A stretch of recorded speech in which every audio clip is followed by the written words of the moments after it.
PvP look like for, I guess, the relative unknown in the top left of Dragon Scales? It is Nanami. The only player with the double name. Nanami Jiaki. I don't know why. Ah. I've got no clue what it means, why there's a second name, but there's that. So, yeah, make of that what you will. It's in the bottom right. From SSLT, the Hungry Camels. Looking to feast today. It is our Red Protoss player, Cyan. Let's see if it's anything. Chiaki, you said? Yeah, oh, it's an anime check. character. Oh, yeah. Oh, yeah, I guess you don't. Guess. Yeah, I guess you don't see it because I have the logos mod. I see. That makes sense. Yeah. But I had seen somewhere that there was a double name because I was also putting the matches into Team Liquid and it was like not the double name. So I was like, oh, well, let's take a chance. Maybe it's still the same guy. But anyways, I just Google it and I should have had everyone guess because there seems to be something funny about, again, the like Asian server regional or whatever you want to call it now, all of Asia except Korea, where I don't know, it just feels more likely that people are going to be into anime than the other regions. I mean, I'm sure the other regions have weebs. I mean, Drogo is kind of a funny like weeb sometimes, but yeah, it's China apparently and Taiwan that, you know, Taiwan has Haas with the pillows behind him. And now we have this guy who has taken the name from a fictional character from Spike's 2012 visual novel, Danganronpa 2, Goodbye Despair. Wow. You're welcome. I was gonna say I was really hoping for the details, and boy, you delivered, ZG. Yeah, formerly known as the Ultimate Gamer, super high school level gamer. Oh yeah, wow. Where an omnipresent robotic bear named Monokuma forced the students to participate in a killing game in exchange for freedom. Okay, this actually sounds pretty cool. I'm gonna watch this later.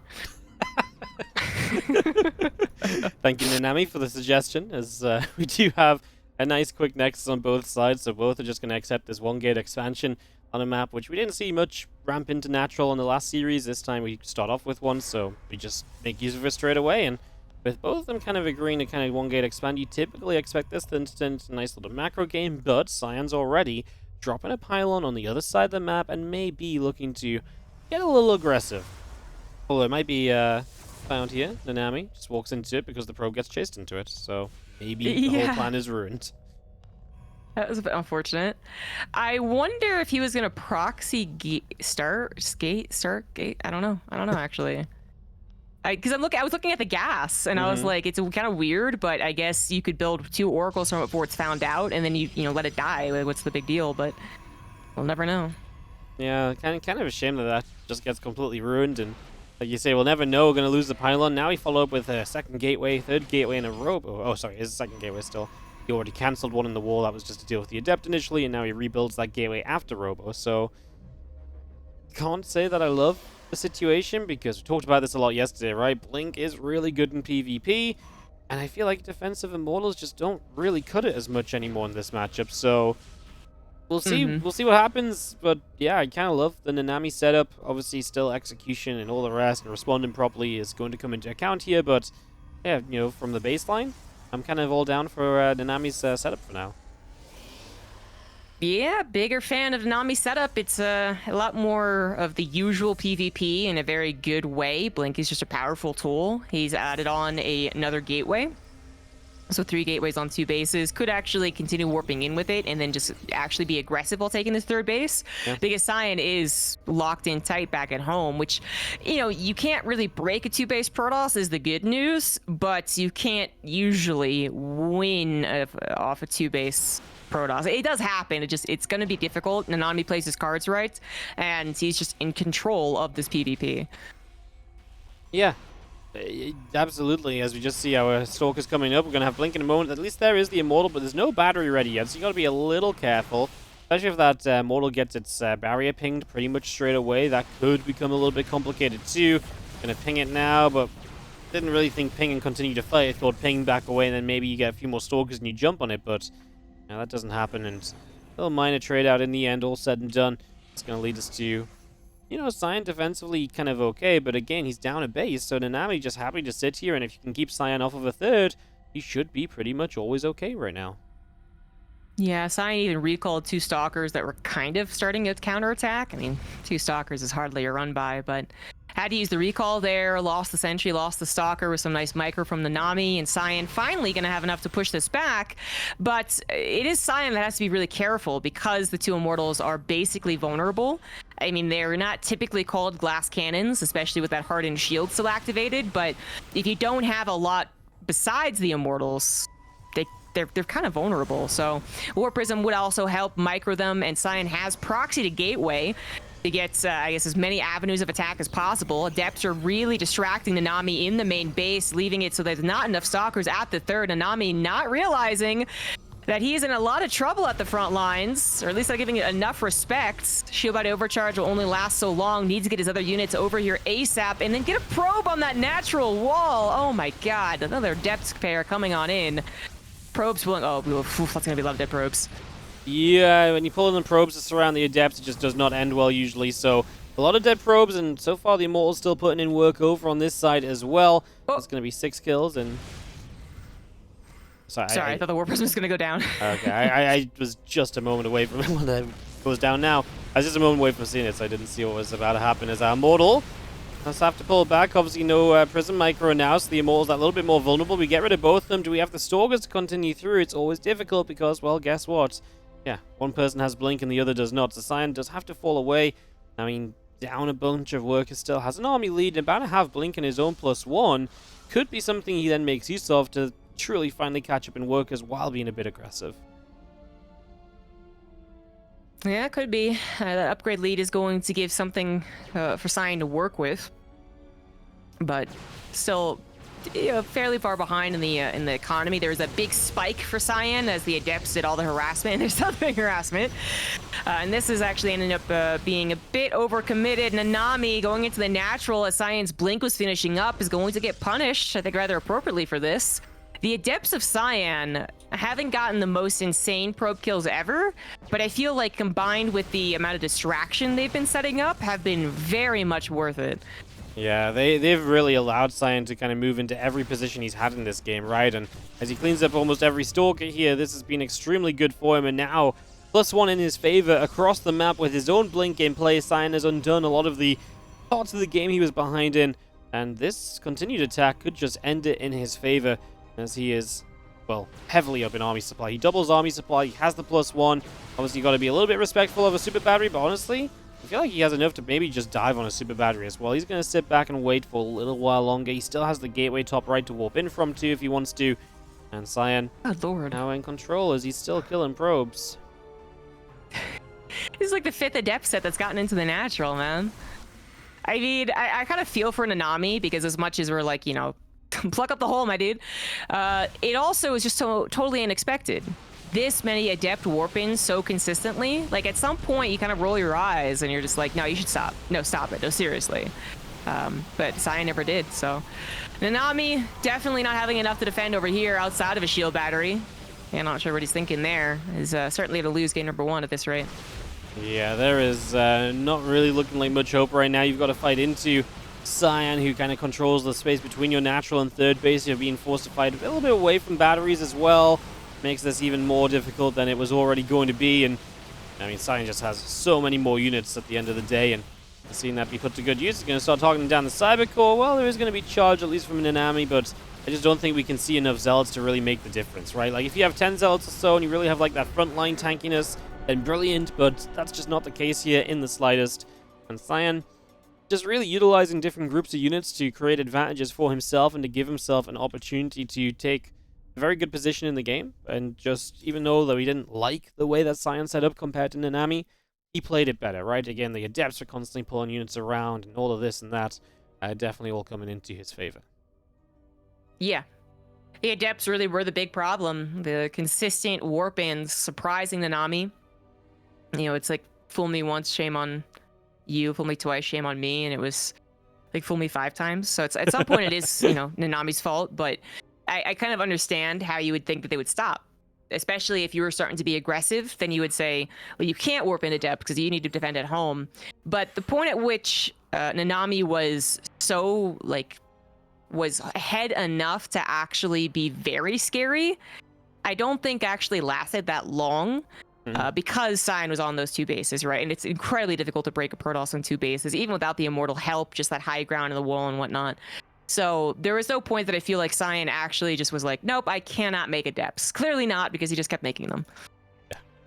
They just kept on coming, and they were just constantly in there. Like, you know, 4 workers here, 5 workers there, and that really does add up over time. And, you know, again, just the positioning that you had to respect because of those depths, and you have to pull back, and units out of position. It just gave so many avenues of attack and opportunity over to Cyan, and he really made the most use of it. He really, really did, as we are going to Ancient Cistern for map number 2. Let's get Cyan to join our lobby. He was so eager to start game 1 ZG, and here we are, 10 seconds in the lobby without him. I'm going to ask him, these 15 seconds just too long. Too long. Yeah, man. He literally said 6 minutes too long, cryface. Should do the same thing to him. He's like, no, and then he's like, no, I'm running my own ads now. It's like, oh, well, okay then. If that's what's going on, I suppose. I mean, more power to him. But now he's actually just kind of like MIA. Jokes aside, now he's just kind of missing. Hello? Oh, there we go. All right, he's just joined in. I actually just got a little message, just we do have a moment or two before this game starts up, to spread the word that the Asian Open Cup is actually changing its start time from this Monday onwards. So it's actually going to be back on, because it used to be on Sundays, it's going to be back on Mondays, and it's going to be at a more watchable time for Europeans. So it's going to be 6 p.m. KST, which is like 10 a.m. my time, 11 a.m. Europe. That is 3 a.m. your time, ZG. So, oh, are you sure? I literally had to go figure that one out. yeah, I think you're 1 hour ahead of West Coast, right? 2. You're Oh 2 yeah, 1 hour ahead of West Coast. Yeah, you're right. You're right. Rest, yeah. So what time was it? Because I totally wasn't even paying attention. 3 a.m. your time. That's not. All right, nailed it. I got this. That's totally gonna cast it. It's kind of nice. A lot of the players prefer playing at that kind of time, anyways. The Korean players, so having all the Open Cups back on one day is kind of cool as well. So yeah, I might actually cast some ESL Open Cup again live. Oh, nice. Yeah, I actually was looking into, because that obviously doesn't favor me moving out west, but I was looking into the morning Korean time, Korean StarCraft League weekly, whatever. Yeah. And it's still at 9 p.m. my time, which is basically my bedtime because I'm old now. And I'm like, it started at 11 Eastern. No wonder I never cast it live. So late. I know. My favorite part though is it's like midday for Koreans, and you might think that the Koreans kind of like that, but all the Koreans are like, no. Actually, we prefer playing at night. We start at 8, 9, 10 p.m. Like we'll play 10 p.m. till 2 a.m. We prefer that to midday. So they do. They either sleep or they do real life things in midday. They don't play StarCraft. So crazy talk, man. Crazy talk. Yeah, absolutely. All right, we filled the gap. Make sure you watch the Asian Open Cup on Monday, not Sunday. And in the top right corner, our blue Protoss player is Nanami. In the bottom left, we have the red Protoss, Cyan.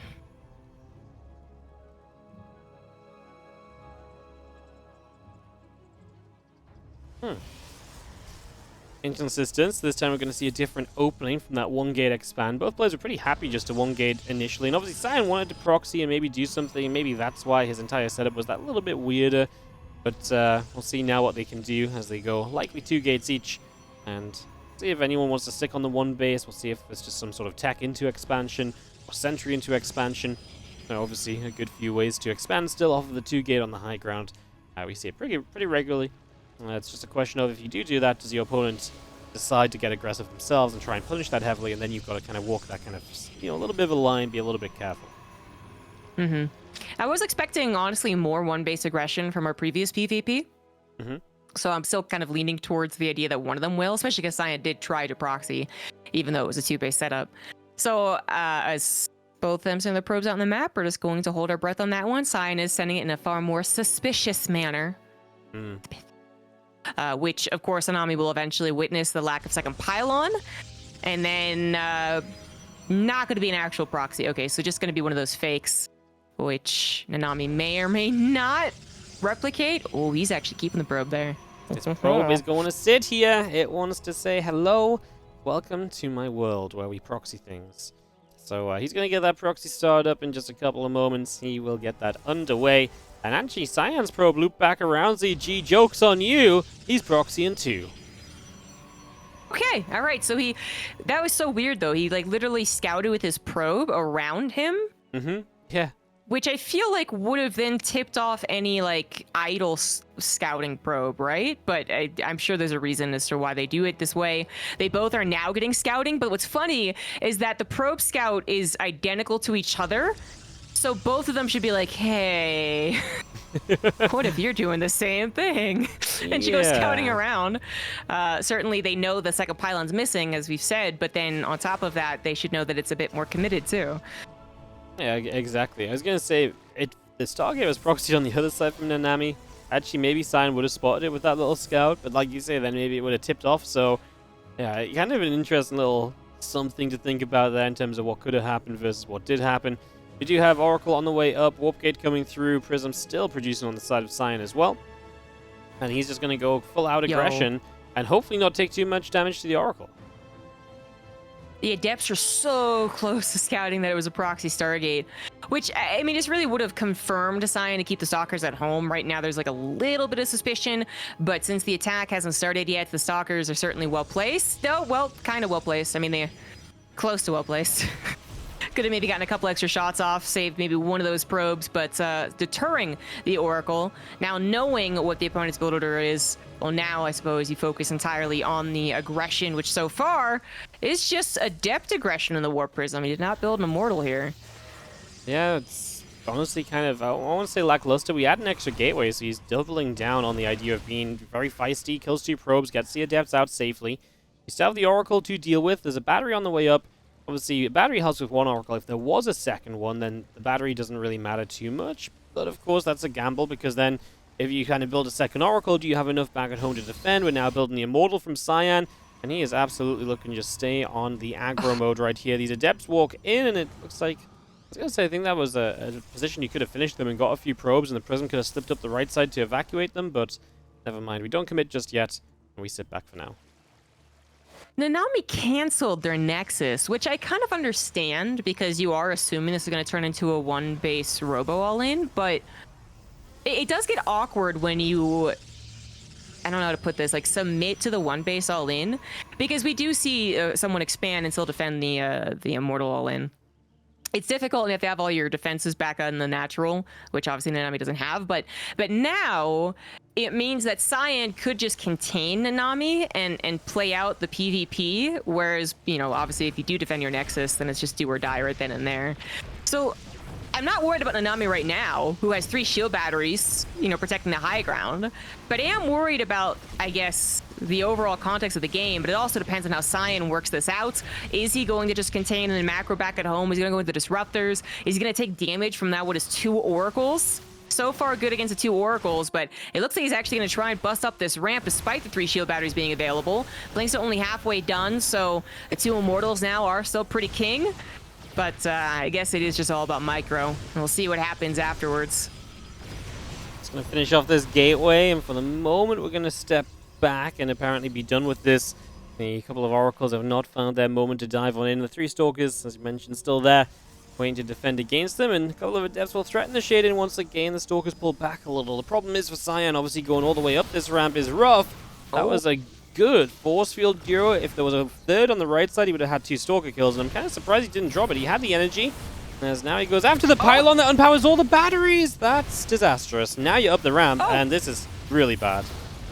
Yeah, Nanami even helped kill that 3rd shield battery. It was a goner anyways, I guess, but this is really bad. Semex Core now under fire. That's exactly what Nanami's trying to get to, is as many Blink Stalkers as possible. No ability to remake Stalkers as Blink finally finishes. Force field still being a tremendous problem, because what he's going to do, he's going to blink into 3 Immortals, microed by a Warp Prism. That's not going to work out. Yeah, Cyan will win, despite Nanami trying